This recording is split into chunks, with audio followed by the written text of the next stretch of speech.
All right, welcome to Bet the Edge. I'm Jay Croucher here with Vaughn Dalzell. Drew Dinsick is on the slopes this week, so he will be off for a couple of days. So very happy to have Vaughn on. We're going to talk about a couple of the stranger contenders in the NBA, the Bucks and the Clippers, and how to rate these teams and any ways to potentially bet them. We're going to talk about the sixth man of the year market, which is one of the more fascinating awards races at the moment. And then we'll close out in a segment that Vaughn will need to carry on the Big Ten futures markets. But let's start off with the Milwaukee Bucks, Vaughn, who were scuffling going into the All-Star break. They started 3-7 with Doc Rivers. Doc Rivers just started saying a lot of random stuff, just kind of going through the laundry list of ways that he hadn't actually failed in his history and tenure as an NBA coach. And now they have seemingly righted the ship to some extent.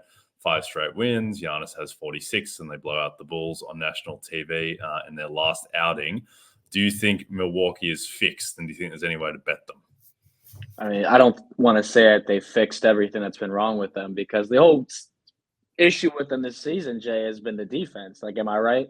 They haven't had nearly the defensive system they had last year with Chris Middleton, or with Drew Holiday, him going to Boston now. But I will say this: we have to remind ourselves of who they played, because you mentioned Chicago. They beat the Hornets twice, Minnesota Timberwolves, and the Sixers without Joel Embiid. It's not exactly a murderer's row right there for the Milwaukee Bucks to get right. So they do look great right now. I spoke with Drew last week and said Milwaukee Bucks are a part of my 40-1 division odds parlay, and I think they do win the division. I think Cleveland peaked, and they're now falling down the side of the mountain. 17-1 in 18-game stretch, 4-4 out the break. I mean, they don't look as good as they did, obviously, with that record. So I think Milwaukee is striking while the iron's hot, Jay. And I think as far as even odds to -115, -120, I think they're a good bet to win their division. But as far as winning the East, I'm not ready to go there. Are you? No, I was just watching the Golden State Boston game today. We're recording late Sunday night. I mean, it's just kind of insane. I think people are finally starting to digest that this Celtics team is like an all-time great team, and I just don't Yeah, see how anyone in the East is going to beat them 4 out of 7 if they're healthy. Like, they're just playing a different sport to I agree. Milwaukee at the moment and everyone else. As we're recording, the Cavs are down 5 late to the Knicks. So if we assume that they lose this game, then the Bucks will inch ahead of them. Now, the Bucks do have a brutal remaining schedule, but Cleveland's schedule isn't that easy either. And Mitchell's hurt, Yeah. LeVert's missed a couple games. Does seem like they are sliding. I certainly take your point about them not beating that much lately. Like, they beat the Hornets twice, the Bulls, and the Sixers with no Embiid, obviously. They did have a nice win in Minnesota. That would be their banner win out of the break. But I think we Yeah. forget it was like 6 games ago that they lost as 15-point favorites to against the Grizzlies. Like, they're not Mhm. need to see a little bit more. The thing with the Bucks that scares me as someone who is heavily invested in the Celtics to win it all is that when Lopez, Giannis, Middleton, and Lillard, those 4 guys, their big 4, when they're on the floor together, the Oh, Bucks have a agree. plus 17 net rating, which is insane. That's like the best in the league type of stuff. And there's been some 3-point shooting luck in that. But the problem is that you have to play more than 4 guys, and Malik Beasley is their 5th guy, and it's Portis and Pat Bev. Like, it's not great after the top 4, and still don't think that we have enough evidence to say that they are fixed. I think the defense just has structural holes that aren't going to get better. I think that a big part of what has made Brook Lopez so dominant defensively is that he's had his entire time in Milwaukee, either Drew Holiday or like peak really, really good Eric Bledsoe, chasing guys around screens, Mhm. directing them to the exact spot that makes Lopez most effective. So I don't think the defense has an elite ceiling. The offense does. Yeah. But I think, and I'm keen for your thoughts, Vaughn, but I think the Bucks with this run, they've established themselves again as the clear number 2 team in the East. Yeah, I think that's absolutely correct. And I a month ago I did not feel that at all. I wanted to say I think now the Knicks or the Cavs have a chance to beat the Bucks in a 7-game series. They're striving to be the number 2 team, but I think it's clearly Milwaukee getting right at the right time. But I'll ask you this before we move on to the Western Conference, because we talk about the structural holes in the defense. Chris Middleton, obviously not being healthy most of the season, has been another issue to why they haven't been that. He's going to be out for the game against the Clippers on Monday today. So let me ask you, if he gets healthy in the postseason, they keep their winning ways correct. Do you feel more inclined to start to back Milwaukee either in a round by round setting or a game by game setting? I don't think so, just because there is there's so much equity still attached to the idea of what this team could be and should be. And I mean, this team started off the season, joint favorites with the Celtics to get the 1 seed in the East, very similar title odds to the Celtics. Like, people keep on expecting that team to emerge. And obviously just the natural upside of having Giannis and Dame clearly infects their odds. Like, if you just look at what this team has done this season, they don't belong anywhere close to their price to win the East or the title, but they still do have all this upside baked in. I do think, and I'm pretty bullish on the Cavs, or at least I was, but seeing them lately, I know that Mitchell has been hurt and he's missed these couple of games. Don't read so much into that, but you just watch the team play and it's just like, it's just a real structural flaw that Mobley and Allen are 2 of their 4 best guys, and they just can't really seem to close games. Like, it doesn't look great. Like, they're having to play, LeVert and Strus and have one of those guys off a lot of the time. And I just think that if you can't play your 4 best guys together, like, how are you going to beat the Celtics and the Bucks? So certainly the Cavs wouldn't be shocked if they won a series over Milwaukee. But I don't think, I don't think they'd be favored in that series, even with home court, certainly.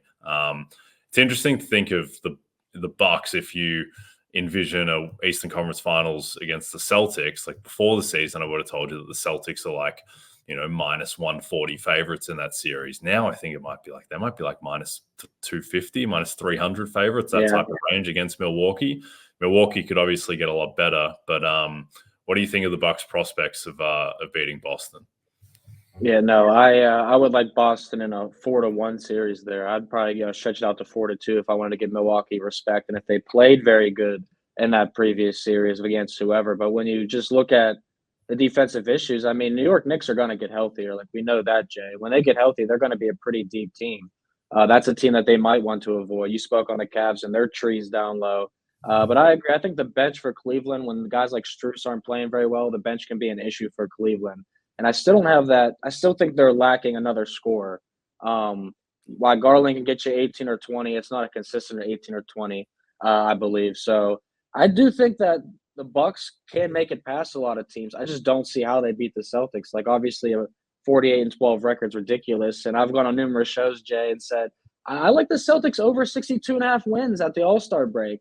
And people are saying that's ridiculous and too high of a number, but they are really that good with their 5 best players on their court. So, Miami Heat might be the only team we're throwing in there, Jay, for the Eastern Conference who could make a run if they're healthy, but they don't quite seem like the same team of years past either, if you agree with that. So I would say Celtics would be at least minus 225 against the Bucks. Yep. No, I agree there. And I think the most interesting thing that has happened in the East over the past couple of weeks is now we have this kind of stratification where it's pretty clear that Cleveland and Milwaukee are going to be the 2 and the 3, which I think is great news for Boston to avoid really Milwaukee until the conference finals, particularly. It seems like Brunson, his knee wasn't actually, it doesn't seem like an ACL as we're recording. It looked like it might be that for a time. But if he is fine and the Knicks are going to get fully healthy, like, if they're the Celtics, their biggest roadblock until the Eastern Conference Finals, I mean, you'd much rather, I think it's the Celtics, you would rather play the Knicks than, a full-strength Milwaukee Bucks team, which is a bit more frightening. So, yeah, it seems like we're headed for Boston against the winner of a Cavs-Bucks series, though we'll see. The return of Joel Embiid could shake a lot of things up. Let's go to the Western Conference, where on Sunday the Clippers had an important win over the Timberwolves. They get back within vague striking distance of the 1 seed. They beat the Wolves in an 89-88 scoreline, which seems like something out of like Knicks Pacers 1994. It was a very strange game, one of the worst last possessions I've ever seen from Minnesota, just a team that just repeatedly shoots itself in the foot. I think it's a problem that of their 5 best guys, I think like 4 of them are not that cerebral on offense at all. It's really Mike Conley, and then just pray that Cat and Ant don't make comically bad decisions. But the Clippers, they get that win in Minnesota, and they've been having a little bit of a slide lately, but have arrested it with a couple of wins. For much of the past month or so, the thought has been that the Clippers are the clear contender to Denver in the West. Do you agree with that, or do you think that this mini slide has shown some chinks in the armor? I mean, I'm not going to look into the mini slide too much. I still think the Clippers are one of the best teams in the West. I know you and Drew talked about them a lot early in the season and kind of talked about their odds and how they were going to shift. And I feel like I missed the boat on putting money on the Clippers, on believing in the Clippers to a degree of, fandom. So I will say the one team I do like in the Western Conference, though, that might have a little bit better odds is the Phoenix Suns. And why I don't think the Phoenix Suns should beat most of the teams in the 7-game series, I think adding Royce O'Neal, David Roddy, even signing Thaddeus Young, that added to their bench, which they severely lack. So I've been looking at the Suns lately at 9-1 to win the West, but the Clippers are probably the biggest threat to take down the Nuggets right now. And I don't believe in back-to-back situations too often in divisions or in conferences or the NBA title. So I'm looking at ways of fading the Nuggets. So it's really been the Clippers and the Suns for me are the only two teams in a 7-game series where I think I would take the opposite of the Nuggets. Yeah, I mean, the thing is with the Nuggets is I think they are the best team in the West, but you can say that and then also recognize that they are, materially less than 50% to get out of the West and off the field. I think the Clippers are probably the best team out of the field, but I think that we're just with Oklahoma City's schedule and the fact that they have a much easier path, like as we are recording, and they may well lose to Phoenix beginning in 15 minutes or so, but they're sitting in the 1 seed right now, and if they're in the 1, and that's probably going to mean they avoid Denver until the Western Conference Finals. Like I think their price and the Clippers' price should be much more similar, just because the Clippers are going to have a harder path. Like the Clippers might have to play Phoenix in round 1. Phoenix are, I think, the strangest team in the West, given that they have all of this upside when the 3 guys are healthy and playing together. The stats there are excellent, but it just doesn't seem like Durant is quite at the same level, and also they're never healthy together. I do think with the Clippers, it's been a little bit concerning how they've come out of the All-Star break, and I do think there are some things with their team, just the fact that Daniel Tyson, Mason Plumlee are fairly involved, and we'll talk about Norm Powell in a sec, but I mean the team is kind of dependent on Norm Powell in a way that the Nuggets aren't dependent on a player of that ilk. So I think that with Paul George going through some injury stuff and Kawhi Leonard has quieted down a bit before having a good game against the Wolves, Harden is what he is largely. I think that this team is excellent and on team quality, probably the second best team in the West. But the fact that they are likely with this slide has really pushed them into the likely 4 seed spot. And the fact that they're going to have to win 2 series on the road, including probably one against Denver to get through to the finals, feeling a little bit less bullish on the Clippers than a couple of weeks ago. Yeah, and I'll say too, I think when you look at the Western Conference on a whole, while it's deeper, it's far more competitive, it's far more compelling to watch. That's 100% true. I think you could still find a lot of reasons why not to back some of these teams. Obviously you spoke on the Timberwolves and some of their offensive issues.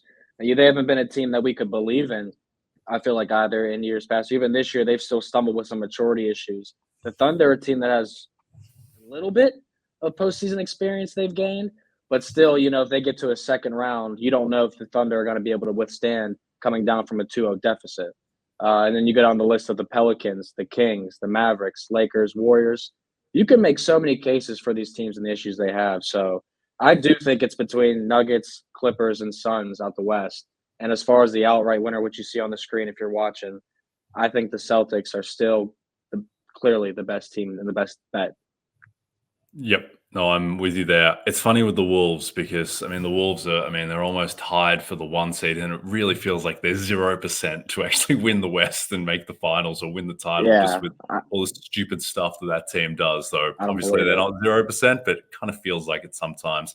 I do think with the Thunder, because everyone is baking in the youth, and the fact that, this group has never even played a playoff game together, let alone won a series or anything. They got knocked out in the play-in by those Wolves last year. But I mean, if they get the 1 seed, and right now they are effectively a joint favorite to do that, and they have Shea, who I think is a top 5, 6 player in the NBA, and they have Jalen Williams playing at an all-star level, Chet Holmgren playing it at pretty much an all-star level. I mean, the team is stacked, and a lot of the depth hasn't been tested yet. And I think that Giddey will really suffer in the playoffs because of some of his specific weaknesses. But and it just doesn't really feel like they beat the Nuggets in a series, but if they could avoid Denver, and obviously they wouldn't be drawing totally dead in that series, but I do think there is a path for Oklahoma City, and I don't understand why they are, effectively 3 times the Clippers odds, for instance. That doesn't really ring true to me.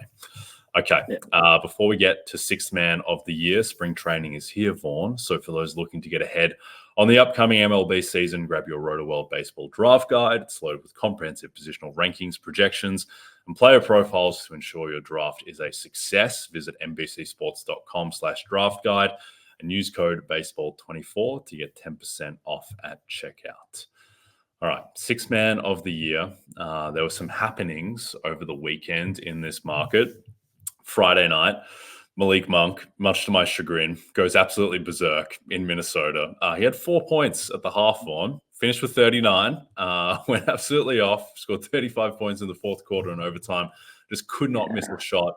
And he moves from, he was minus 120. Now he's minus 250 to win 6th man of the year. But in keeping with seemingly the weekend tradition of just lighting up the Minnesota Timberwolves if you're a 6th man of the year candidate, Norm Powell on Sunday, he goes his own version of berserk, not quite a Monk game, but at the same time, he's 9 of 13 from the floor, 6 of 8 from 3, has a ridiculous windmill dunk towards the end of the game after another stupid Wolves turnover. He scores 24 points and is, with Kawhi, largely the reason that they go in and beat the, at the time, 1 seed Timberwolves. So Norm, he surges into now back to second favorite at plus 750. Caris LeVert has missed a couple of games with an elbow. He's plus 750 as well. Reid, who is taking a hit with these 2 losses, he's 9-1. And then Tim Hardaway Jr., who has quietly kind of done nothing for 6 weeks now, he is 16-1. And Bobby Portis is 50-1. And I think there ends your list of realistic candidates. Bogdan Bogdanovic and Jordan Clarkson won't be winning on their team. So what do you make of this market, Vaughn? Yeah, I love that you made the reference to Tim Hardaway Jr. because he was the favorite, about 6 weeks ago. And those odds have dropped drastically. But, Reid, thing about him is when I look at some advanced numbers for some of these things, because when I bet player props, I'm looking at rebound chances, potential assists, those type of things. Reid has the same rebound chances per game as Russell Westbrook, who we didn't see on that list. And not having Russell Westbrook on that list also benefits Norman Powell, too, because it's not be taking votes away from him. He was a guy at 10-1 2 days ago I was looking at and I was considering because I want to get a bet in this market, Jay, because I had Emmanuel quickly. And that's no longer happening since now he's a starter for the Toronto Raptors. But I will say that why, Malik Monk has all the numbers, his potential assists are right up there with the guys like Kyrie Irving, Durant, and Jimmy Butler. LeVert is a guy that I can't get behind. I don't think that he should be plus 750 in this market. I know he just missed this past game, but he's not been that good this past month in February, shooting below 30% from 3, 41% from 2, 77% from the free throw line. And I know he's got his rebound and assist numbers up, but I just have watched him, and he's not even offered in the daily prop markets to bet on him. So I feel like that guy is going to be hard to imagine winning this market as well. So it might be clearly Malik Monk and maybe Norman Powell, but I would love to hear your opinion because now this is your part of the show. You have to take control. Yeah, and then I'll very much give you the wheel back for Big Ten. So I think this market is now, I think for a while it was a really difficult market to project. I now think it's a relatively easy market to project, where I think that if Malik Monk, if the Kings just kind of do what they're expected to do and they hit their median projection, which is like 46, 47 wins, 7 seed, I think that Monk likely wins because his just volume stats are just better than everyone else. Right now, he's 15.4 points per game, 5.2 assists, about league average efficiency, 45% from the field, a bit over 37% from three, and 80% from the line. And it's just, I mean, on an individual level, it's the cleanest case. I think the other thing too, which I thought got a little bit undervalued by voters last year, but previously I think has rung true, is that Monk is just very important to his team. Like, he closes games, he has a ton of offensive responsibility. He is the type of player that wins Sixth Man of the Year. Now, the thing that has been holding him back is that his team just isn't that good. I mean, they're fine, they're comfortably above 500, but this award typically goes to guys on top 2 seeds. I think Monk, with the fact that the Kings, they've been able to just grind out these wins that perhaps they shouldn't have. They won in Denver, they win in Minnesota. That has just given him, I think, a bit of wiggle room in terms of team success, where, look, I don't think he needs to get to like a 5 seed to win the award necessarily. So I think that if, he's like a 7 and they're 47 wins, that will probably be enough for him to win. The real swing thing with this market is that Monk is close enough to like the 10 seed where he's not home by any means. And I know after the Minnesota game, everyone's like, oh, the award's done. The award's definitely not done because Malik Monk right now and the Kings, they are 2.5 games back of the 10 seed, as well as the 9 seed Golden State have an easy schedule the rest of the way. They could catch Sacramento. And if he falls into the 9 or the 10, at that point, I think he gets what I call Bogdaned, where Bogdanovic, he cannot win this award because the Hawks are just too bad, and he's starting now as well, but he wouldn't have won anyway. If Monk is on a 9 or a 10 seed and the Kings are at like 44 and 38, I just don't think voters are going to want to vote for someone on that team, particularly when his case is good, but it's not like he's averaging 20 and 7. He's averaging 15 and 5. Like, that's a very beatable case. So if that happens, then it becomes more wide open. And now, after the weekend, I think the second most likely guy to win and the biggest threat to Monk is Norm Powell, just because he has a differentiated case. His efficiency is through the roof. Like, he's at 64% true shooting. He's basically 50% from the field, 46% from three, 80% from the line, thereabouts. His scoring, he's at like 13.7 points per game. But the key with Norm now is that Russ has fractured his hand and is going to be out multiple weeks. So one, just more usage, more minutes for Norm, more likely to close on a given night. And also, just as big as now, there's no dilution of credit. Like, he is their Sixth Man of the Year candidate, whereas there was, is it actually Russ who runs the second unit? Well, not if Russ has a broken hand. So I think Norm is the guy at this point. Reid, if the Wolves get the 1 seed and they go on a bit of a run, I think Naz, with his advanced stats and having the 1 seed, that would bring him back into the fray. LeVert, I think, has upside. Look, I agree. Like, I have a bet on Caris LeVert to win this at like 40-1. It is painful to cheer for this guy as he shoots like 3 of 11 each night. But advanced stats really good. He's a really good defensive player. He's on a team that could be a 2 seed. And he also does have the scope. It's like he had 15 assists the other night. The game before that, he put up 18, 12, and 8. Like, he does have the statistical ceiling to get to these type of big games. So I wouldn't put a line through him. But the way I'm thinking of this market is, I think Monk is now in like the 60 to 65% range to win the award. I think Norm is like 10 to 12% and the second favorite. And then I think LeVert, Naz, they're like 9 to 10%. And then Tim Hardaway and Bobby Portis are the rest. And I don't really see much of a path for either of them. But what do you think of that breakdown overall? Yeah, I want to ask you then, if Russell Westbrook comes back into the mix, what does that do to Norm Powell's case then? Would you be willing to put a ticket on him at the 7.5 or 10-1 range, or are you passing? I think at the current price, like, I just want to let this play out a little bit. Like, I don't think that Powell, I don't think he's going to rapidly shorten in the market. They have some tough games coming up as well. The main thing to me with Powell, if I'm looking to bet this market, is I just want to see how often he is closing games. Like, he closed today against the Wolves, but I mean, he was shooting the lights out and he made multiple buzzer beaters. Like, he's having an insane game. So of course he's going to close. But if he's just having a so-so game, like, how often is Ty Lue closing with Norm? Because that's what Norm needs to, it's just like right now, 13.7 points per game on a 4 seed. Like, it's not that inspiring. If he can get that to like 14 and then get to like a 3 seed, then I think it starts to get a little bit more viable, particularly if Monk is sliding too. So I think Norm is now the most likely guy. And with Russ, if you have a Norm ticket, you want Russ on the sidelines as long as possible. I don't think Russ sinks Norm, or anything, but it certainly helps the longer that he is out. So, in Operation Takedown Malik Monk, for better or worse, I think Norm Powell is our scariest soldier left, which isn't a great spot to be. But I do think that, he is the guy as well. Like, he gets up threes. He's exposed to shooting variants more than some other candidates, like Bobby Portis, for instance. So I do think if Norm just kind of is hot from three from a month, and he's been hot from three for kind of 2 years now, so that's very possible. I think that he is the guy most likely to challenge Monk. All right, Vaughn, it's a marquee matchup to end the Big Ten regular season. Catch conference frontrunner Purdue take on Illinois as the Fighting Illini battle for seeding before the Big Ten tournament. Tip-off is set for 6:30 p.m. Eastern, exclusively on Peacock.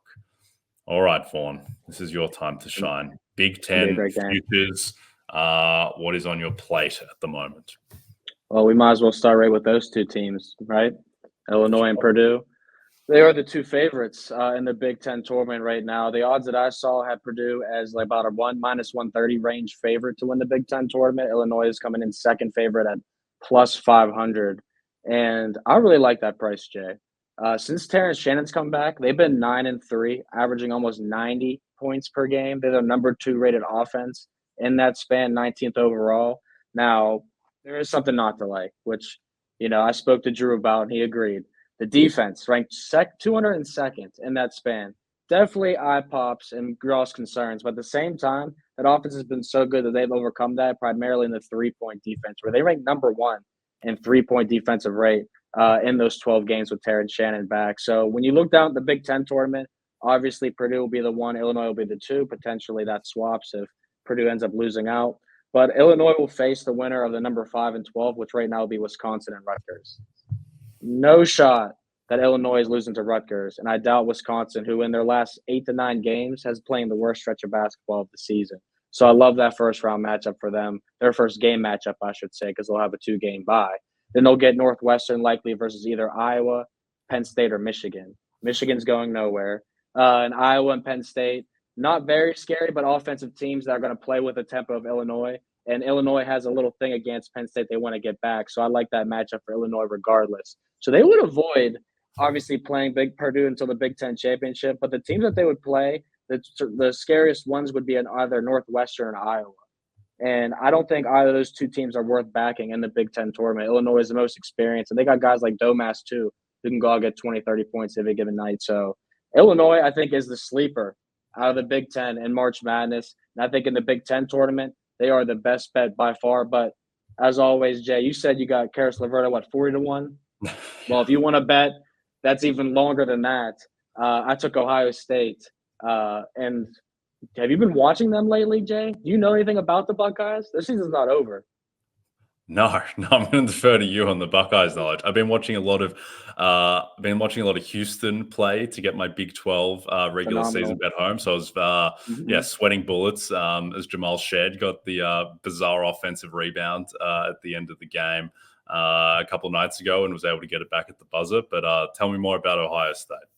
Yeah, well, I will say I got the Cougars at +750 to win it all. That is my bet. It sounds like it's an NBC thing. It's going to be start rolling with the whole NBC teams getting Houston Cougars. But the Ohio State Buckeyes are 50-1 to 60-1 at most books. Listen, since Jake Diebler took over, they are 4-1. They obviously beat Purdue, but they've continued to roll. They won today on Sunday as we're recording this. They are now, since February 18th, ranked the 33rd best team in the country with the 61st best offense and the 30th best defense per Bartorvik, which is crazy. No one saw this coming, but that coaching change has really shifted everything for this team, and they are not out of it. Their season's not over. They're a game away from being at 20 wins, which is not a given requirement to make the NCAA tournament, but it's kind of encouragement to do that, to get in. So Ohio State's very capable of knocking off 1 or 2 teams in the Big Ten tournament. So I think they're definitely worth a flyer. If you have an extra $5, $10, $20, Ohio State's that team to try and make a couple hundred or 1,000. Okay, I like it. The Buckeyes, they've screwed me repeatedly in the football department, but I'm ready to believe. They're a basketball school now, Jay. Yeah, exactly. All right, before we get out of here, Vaughn, anything else on your college basketball plate at the moment? Anything that you're looking at? We're going to have a special going on when we talk about the Vermont Catamounts tomorrow on the next episode. But I will say for that Purdue-Illinois game, I like the Illini. I'm going to be taking them on Tuesday, Jay. I'm getting the early line Monday as soon as possible. Okay, I like it. The Fighting Illini. All right, we are done for today. Don't forget to check out NBCSports.com for more information to help you with your wagers. Thanks to those of you watching on the NBC Sports YouTube channel. And if you're listening to us in podcast form, don't forget to rate and subscribe. And also a reminder to find all your favorite NBC Sports shows on Amazon Music. Just head to amazon.com/NBC Sports. From Jay Croucher and Vaughn Dalzell, we will see you tomorrow.